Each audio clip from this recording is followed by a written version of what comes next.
택배 기사님들 보면은 그 길가나 혹은 아파트 단지 내에서 그 택배체 화물칸을 활짝 열어두시고 그 물건을 배달하는 모습을 보지 않습니까? 그런데 우리는 이러한 모습을 보면요, 아무렇지도 않거든요. 그런데 외국인들이 이 모습을 보면은 여러분 기겁을 합니다.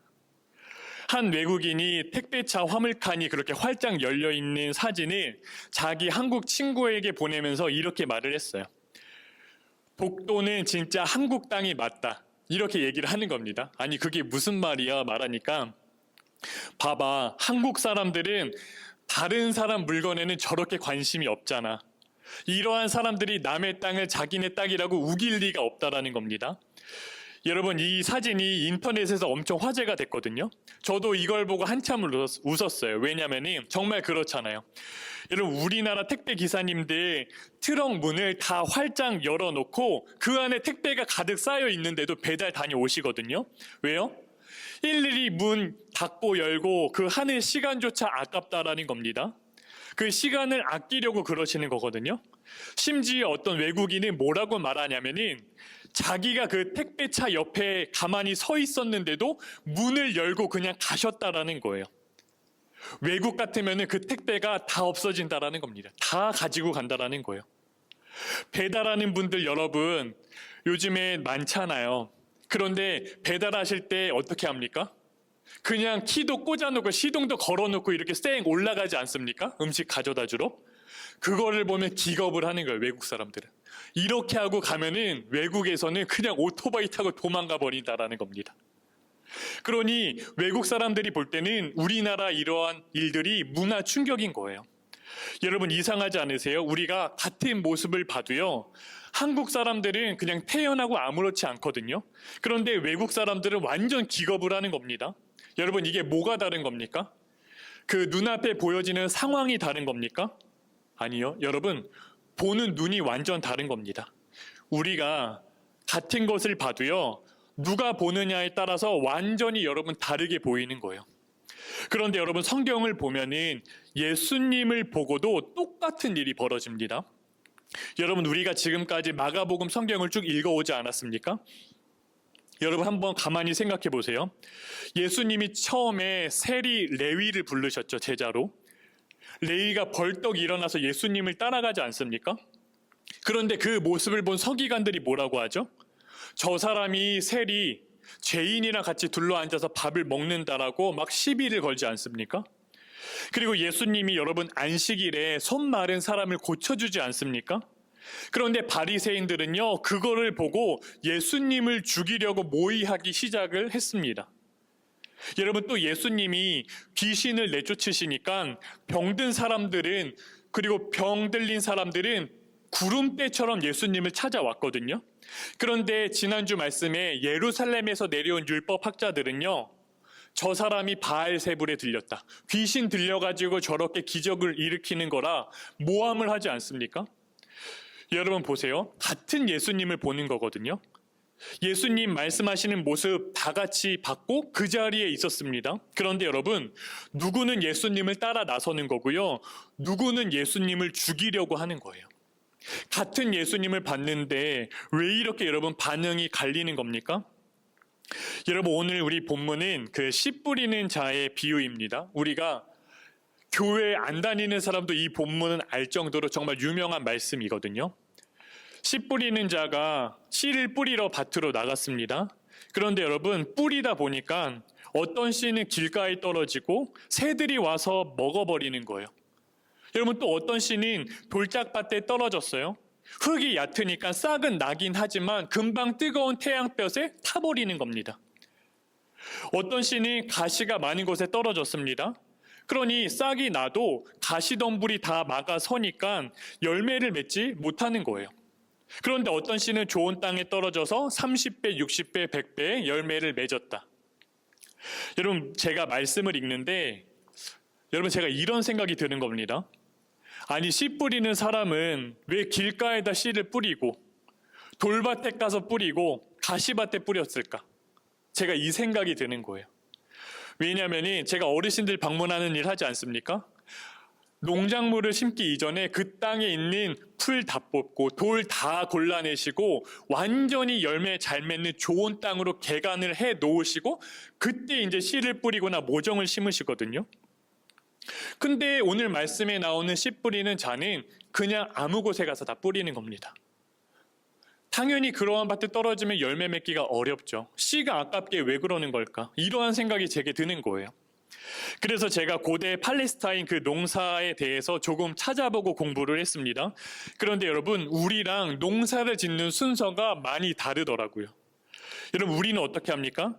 제가 아까 말씀드린 것처럼 밭을 갈고 돌 골라내고 풀 다 뽑고 가시 뽑아내고 그 다음에 씨를 뿌리는데, 그 당시 팔레스타인은요, 여러분, 씨를 먼저 뿌렸다라는 거예요.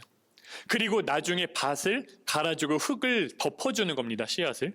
그러니 순서가 반대였던 거예요. 여러분 생각해 보세요. 만약에 밭을 먼저 갈았다라고 생각을 해보세요. 그러면 길가가 어디 있고 돌밭이 어디 있습니까? 이미 다 골라냈는데 좋은 땅이겠죠, 여러분. 그런데 씨가 길가에도 떨어지고 돌 위에도 떨어지고 가시밭에도 떨어졌다는 겁니다. 그러니 이게 무슨 말입니까? 아직 갈지 않은 밭에다가 씨를 뿌렸다라는 거예요. 여러분 왜 그랬을까요? 그 동네가 여름이면 너무 뜨거운 겁니다, 팔레스타인이. 그래서 그 땅이 건조하고 땅이 딱딱해지고 쩍쩍 갈라집니다. 여름 내내 그 밭이 돌같이 딱딱히 굳어져 있는 거라고요. 그러니 이 땅에 쟁기질을 해도 쟁기가 잘 들지를 않는 겁니다. 그러다가 가을이 되어서 첫 번째로 비가 내릴 때, 그때 이제 땅이 살짝 부드러워집니다. 그때를 놓치면 안 되는 거예요. 그러니 그때 씨 뿌리는 자가 나가서 씨를 먼저 뿌리고 밭을 정리할 시간이 없는 겁니다.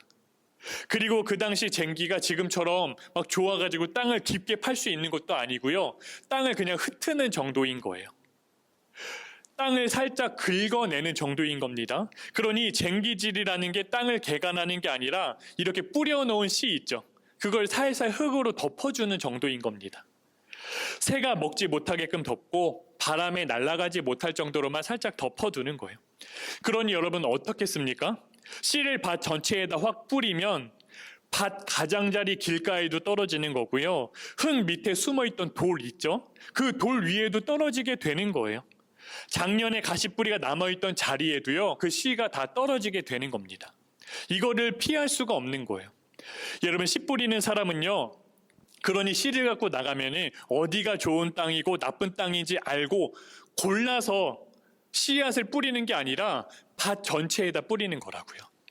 여러분, 그렇다면은 도대체 좋은 땅은 뭡니까? 목사님, 그렇게 어르신들 방문하면서 좋은 땅, 나쁜 땅도 몰라요? 우리가 좋은 땅 하면 뭐가 떠오르죠? 기름진 땅 떠오르고요. 돌 하나도 없는 땅. 그리고 물도 아주 잘 빠지는 땅. 우리가 그런 땅 떠오르지 않습니까? 여러분, 오늘 말씀이 나오는 땅을 보통 우리 마음이나 우리가 인생으로 많이 비유를 해서 듣거든요. 그런데 여러분 한번 잘 생각해 보세요. 우리 마음이나 인생이 진짜로 농사를 짓는 땅입니까? 그건 아니거든요. 그럼 우리한테 좋은 땅은 뭡니까, 여러분? 솔직히 우리는요, 은근히 이렇게 생각을 해요. 형편이 좋으면 좋은 땅이라 여기는 겁니다. 우리의 집안이 좋고, 여러분, 배경도 좋고, 그리고 재정적인 걱정 많이 안 하고, 몸도 건강하고, 하는 일마다 잘 풀리고, 그런 인생이 여러분 좋은 땅이라고 여기며 살아간다고요. 그래서 내가 나쁜 땅인 이유도 어디를 기준으로 보는 겁니까? 내 형편에 따라서 생각하게 되는 거라고요. 나는 형편이 어려워서 먹고 사느라 바빠서 자꾸만 내가 교회 와서 들은 말씀도 잃어버리고 세상에 빼앗기며 사는 거예요. 여러분, 나는 배경이 없어서 신앙의 뿌리를 내리지 못해. 내가 우리 집안에서 예수 믿는 사람 아무도 없는데 나 혼자 믿는데. 그러니 내가 신앙을 지키기도 어렵다 여기는 겁니다. 나는 걱정거리가 너무 많아서 열매 맺기가 진짜 힘들어. 가시덤불 같은 데 걸려서 일어나지를 못하는 거라고요. 우리가 그러니 형편에 빗대어서 좋은 땅인지 나쁜 땅인지, 내 인생이 좋은지 나쁜지를 우리가 그렇게 생각하게 된다는 거예요. 여러분, 그런데 정말 그렇습니까? 형편이 좋으면 좋은 땅이고, 여러분 형편이 나쁘면은 나쁜 땅입니까? 여러분, 그 히말라야의 부탄이라는 작은 나라가 있거든요. 우리나라 3분의 1 정도 정말 작은 나라입니다. 전 세계가 195개국으로 기록이 되어 있는데, 여러분, 이 나라 국민 소득이 129위예요. 그러니까 전 세계에서 가장 바닥이라고 여러분 보시면 됩니다. 우리나라 소득의 10분의 1도 안 되거든요. 정말 가난한 나라예요. 그런데 여러분, 2011년도에 이 나라가 세계에서 가장 행복한 나라로 손꼽혔습니다. 그 나라 국민들이 그렇게 여기면서 말을 한 거예요. 그런데 8년 만에 그 행복 지수가 여러분 1위에서 95위까지 완전 떨어졌어요, 바닥으로. 여러분, 8년 동안 무슨 일이 있었는 줄 아십니까? 그 나라에 스마트폰이 보급되기 시작했어요. 스마트폰이 보급이 되면서 세상에서 제일 행복하다던 사람들이 세상에서 제일 불행하다고 여기기를 시작한 겁니다. 여러분, 스마트폰이 없을 때 다른 나라 사람들이 어떻게 사는지 알 길이 없었거든요. 그냥 우리 국민들, 우리 동네 사람들만 보며 살았어요. 그런데 핸드폰이 생기니까 인터넷으로 다른 나라 사람들이 어떻게 하면서 살아가는지를 다 보게 된 겁니다. 다른 나라 사람들이 사는 멋진 집, 저택도 보고요. 너무나 맛있는 음식들이 펼쳐놓고 먹는 사진들도 보고요. 그들이 입는 옷을 보고 자동차를 보는 겁니다. 그러니까 그 모습에 비하면은 너무나 우리나라 국민들, 내 삶이 초라해 보이는 거예요, 여러분. 여러분, 8년 동안 그 부탄이라는 나라 사람들에게 무슨 일이 있었던 겁니까? 그 사람들이 여러분 살던 집을 빼앗겼습니까? 아니면 직장을 잃어버렸습니까? 아니면 막 갑자기 더 가난해진 겁니까? 여러분, 아니에요. 8년 동안 아무런 일도 일어나지 않았습니다. 8년 전이나 지금이나 형편은 똑같다고요. 달라진 건 딱 하나입니다. 인터넷으로 다른 나라 사람들의 모습을 보기 시작한 거예요. 그거 하나입니다. 그런데 세상에서 제일 행복하다던 사람들이 세상에서 제일 불행한 사람들이 돼버린 거예요. 여러분, 그러니까 문제는요, 우리가 진짜로 내 형편이 아니라는 겁니다. 우리가 무엇을 보느냐, 어디서 보느냐, 그게 여러분 문제라 말씀하시는 거예요. 여러분, 우리도 똑같아요. 우리가 정말 세상의 눈으로 세상을 통해서 여러분 나를 바라보면은 나는 늘 나쁜 땅일 수밖에 없습니다. 여러분, 이게 무슨 소리냐면, 왜요? 세상에는요, 나보다 형편 좋은 사람이 무조건 있습니다. 여러분, 아무리 내가 조금 살만해도 괜찮아도요, 세상에는 나보다 나은 사람이 반드시 있다라는 거예요. 아무리 내가 잘 나가도 나보다 나은 사람 반드시 있습니다. 그러니까 여러분, 세상의 기준으로 나를 보는 한 나는 영원히 초라한 땅에 남을 수밖에 없는 거예요. 그런데 여러분, 주님 안에서 나를 보면 어떻게 되겠습니까? 여러분, 완전히 달라지는 겁니다. 왜요? 예수님이 여러분 나를 위해서 십자가를 지어주지 않았습니까? 그러니 부족해 보이는 나를 위해서, 좋아 보이지 않는 나를 위해서 여러분 예수님이 자기 생명을 내어주신 거거든요. 그러니 여러분, 우리는 그냥 좋은 땅인 정도가 아니라 너무나도 귀한 땅이 되는 거예요. 여러분, 지난주도 우리가 말씀을 나누지 않았습니까? 주님 안에 있느냐 혹은 주님 밖에 있느냐, 그게 인생을 가른다고 말씀을 드렸습니다. 예수님을 찾아온 어머니와 그 가족들이 처음에는 그 문 밖에서 있었지 않았습니까? 그러니 예수님이 내 뜻대로 행하는 사람이어야 우리의 어머니고 가족이다 말씀하시잖아요. 그러니 우리가 주님 뜻 안에 있느냐, 주님 뜻 밖에 있느냐가 인생을 가른다고 말씀을 드렸습니다. 여러분, 오늘도 똑같아요. 세상 밖에서 여러분 나를 바라보면은 나쁜 땅, 좋지 않은 땅이거든요. 그런데 여러분, 주님 안에서 나를 바라보면 그 순간에 내가 너무나도 귀한 땅이 되는 겁니다. 여러분, 이게 정말 신기한 거예요. 우리는요, 여러분, 내가 조금 막 형편이 나아져야만 살 힘이 생길 것 같다라고 우리가 여기거든요.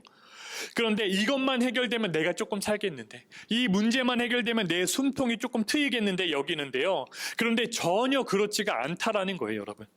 형편이 바뀌지 않아도 내가 주님 안에서 귀한 땅이라고 여기면, 이 사실이 여러분 믿어지면은 그거 하나만으로도 여러분 내가 살 힘이 생긴다라는 겁니다.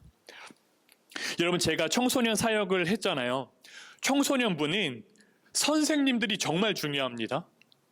왜냐면은 아이들이 300명 정도였거든요. 근데 저랑 전도사님 한 분이 더 계셨는데 전도사 둘이서 이 아이들 감당할 수가 없다고요. 그러니 선생님 한 명에 아이들 10명 정도씩 분반을 만들어주고 그 아이들 같이 분반 공부하게 하고 아이들 신방도 저희가 다 하는 게 아니에요. 저희가 전도사에게 연락이 와서 신방할 정도면은 정말 어려움이 있는 아이고요. 대부분의 신방은 선생님들이 다 해주십니다. 그러니 선생님들이 없으면은 청소년 사역이 불가능해요. 수련회 때도 아이들 섬기고 또 수련회 준비 같이 해주시고 그러니 선생님들이 너무 중요하거든요. 그런데 여러분, 선생님들도 각자의 삶이 있잖아요.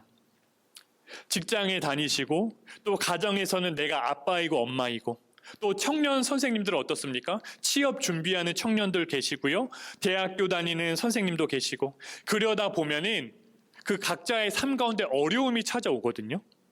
직장에 문제가 생기고 사업이 어려워질 때가 있고요. 가정에서 문제가 터지고 건강이 나빠지고 재정적인 어려움 당할 때가 많다고요. 그러면 여러분, 선생님들이 제일 먼저 교회에서 내려놓으려고 하는 사역이 뭔지 아십니까? 꼭 교사를 내려놓으려고 하세요. 왜요? 안 그래도 힘든데 내가 주말에 교회에 와서도 아이들 치리작거리하고 하면 이게 더 힘드니까 교사하면 신경 쓸 일 많잖아요. 전화하고 신방해야 되고 분반 공부 준비해야 되고 그러니 몸도 마음도 힘들고 주말도 너무 힘드니까 이거라도 내가 교사라도 내려놓으면 조금 낫겠다 싶은 겁니다. 그 마음이 너무 이해가 되지 않습니까, 여러분? 그러면은 선생님 이렇게 신방하면서 이렇게 말씀을 드리는 거예요. 선생님 정말 힘드신 거 아는데 이거 교사 그만둔다고 더 나아지지 않는다고. 그 어려운 문제가 당장 해결되지 않는다고 말씀을 드려요. 오히려 아이들과 교사의 자리에 꿋꿋이 계셔야지만 그 어려운 시기 넘어갈 수 있다라고 이야기를 드립니다. 여러분 왜 그렇겠습니까? 여러분 교사는 내 힘으로 절대 안 되거든요. 여러분 저희도 5학년, 3학년 우리 아이들 있는데 제 아이들도 제 뜻대로 안 되는데 남의 아이들 10명을 데려다 놓고 한 명이라도 제 뜻대로 되겠습니까? 그러니 선생님들이요 정말 하나님 앞에 기도 많이 하세요. 내 뜻대로 하니까 주님 의지하시는 거거든요. 한 주간을 전쟁같이 직장에서 사업장에서 가정에서 전쟁같이 살다가 와도요 주일에 아이들 앞에 서려면은 예수님께 기도하고 나오셔야 되는 거예요. 안 그러면 그 아이들을 여러분 품어낼 수가 없는 겁니다. 여름, 겨울에 수련회도 가지 않습니까? 선생님들이 수련회 가려면 직장 다니시는 분들은 휴가를 내고 오시는 거거든요. 가서 그럼 쉴 수 있겠습니까? 얼마나 힘든지 몰라요. 그러니 수련회도 기도 없이는 감당이 안 되는 사역입니다.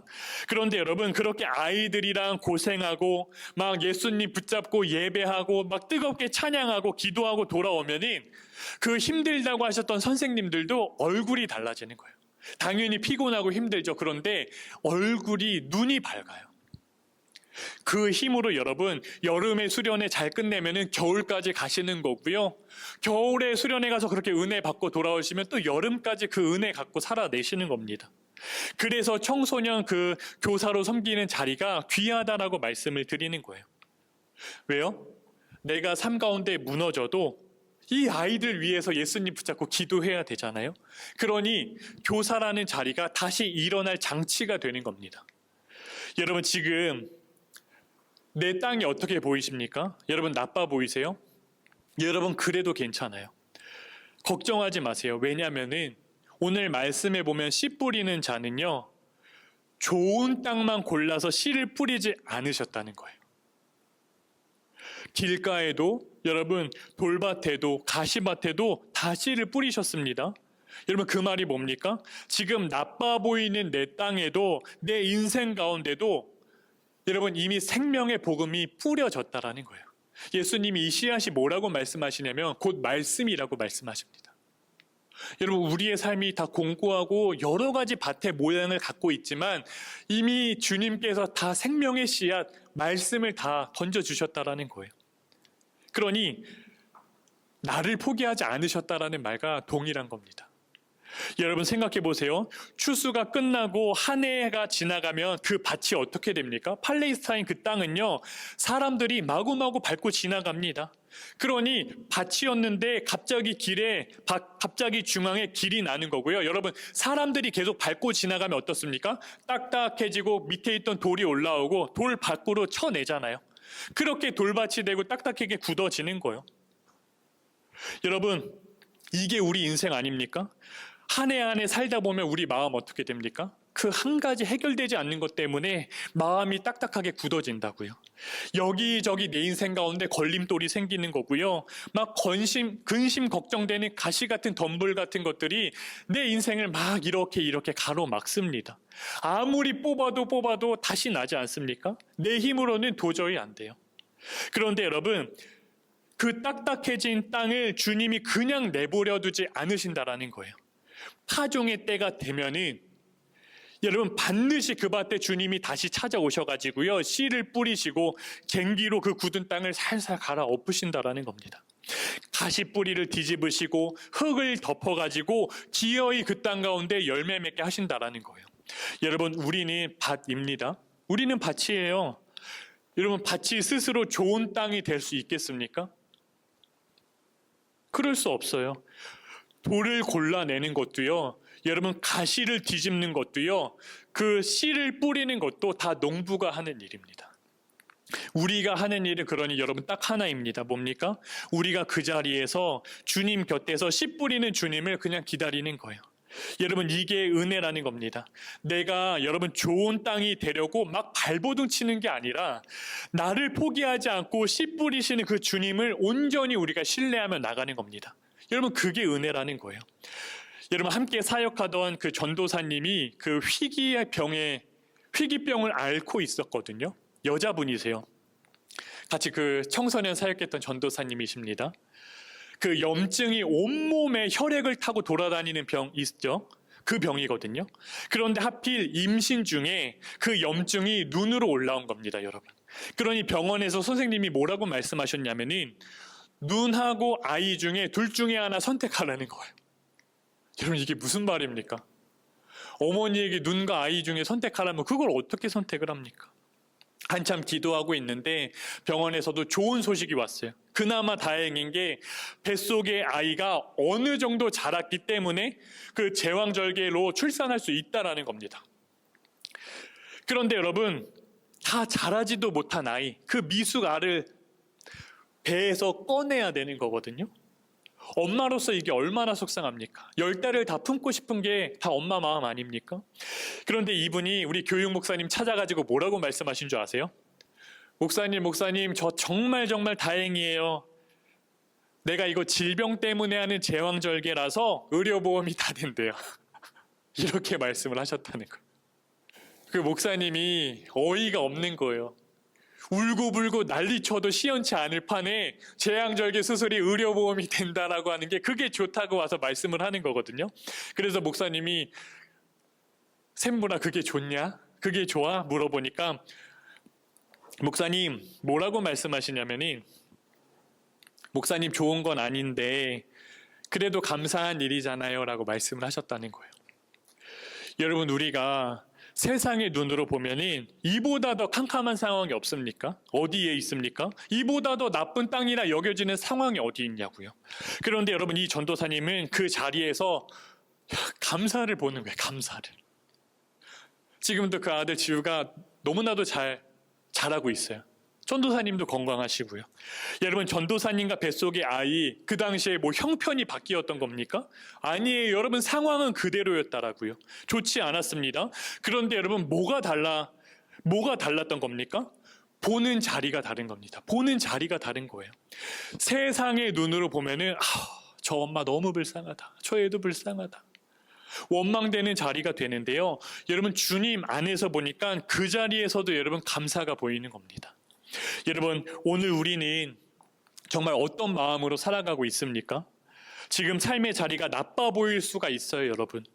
가정에서 풀리지 않은 문제가 내 눈에 훤히 보일 수 있고요. 또 일터에서 자꾸만 벽같이 부딪히는 일들이 있을 수 있습니다. 또 재정적으로 어려움이 있는 성도 계실 수 있고요. 건강은 예전 같지 않고 또 나빠지고 힘들어 하시는 성도도 계실 수 있어요. 여러분, 그러다 보면이 자꾸 우리가 세상을 둘러보게 되는 거예요. 야, 저 사람 저렇게 잘 사는데, 저 집은 예수 안 믿어도 저렇게 아무 걱정 없이 잘 살아가고 있는데 나는 왜 이런가? 예수 믿는 나는 왜 이 모양일까? 그렇게 자꾸 나를 어떻게 보는 겁니까? 좋지 않은 땅이라 여기게 되는 거라고요. 여러분, 그럴 때 우리가 눈을 들어 시선을 돌려야 하는 겁니다. 세상의 눈으로 나를 보는 게 아니라 여러분, 우리가 주님을 바라보셔야 하는 거예요. 세상을 통해서 나를 보면은 여러분, 나는 영원히 초라한 땅에 머물 수밖에 없습니다. 이거는요, 어느 누구에게 가서 물어봐도 마찬가지예요. 그러나 우리가 주님을 통해서 나를 보면은 나는 그분의 핏값으로 산 너무너무 귀한 땅 되는 겁니다. 누구랑 비교조차 할 수 없는 귀한 사람 되는 거라고요. 여러분, 형편이 바뀌기를 기다리는 것이 아니라 우리가 형편이 바뀌지 않아도 주님 안에 있으면은 나는 이미 좋은 땅인 겁니다. 그리고 여러분, 힘들 때일수록 우리가 정말 주님 곁에 있는 그 자리를 떠나지 마셔야 하는 거예요. 내 힘으로 안 될 때가 오히려 주님을 가장 깊이 붙잡을 때이라는 겁니다.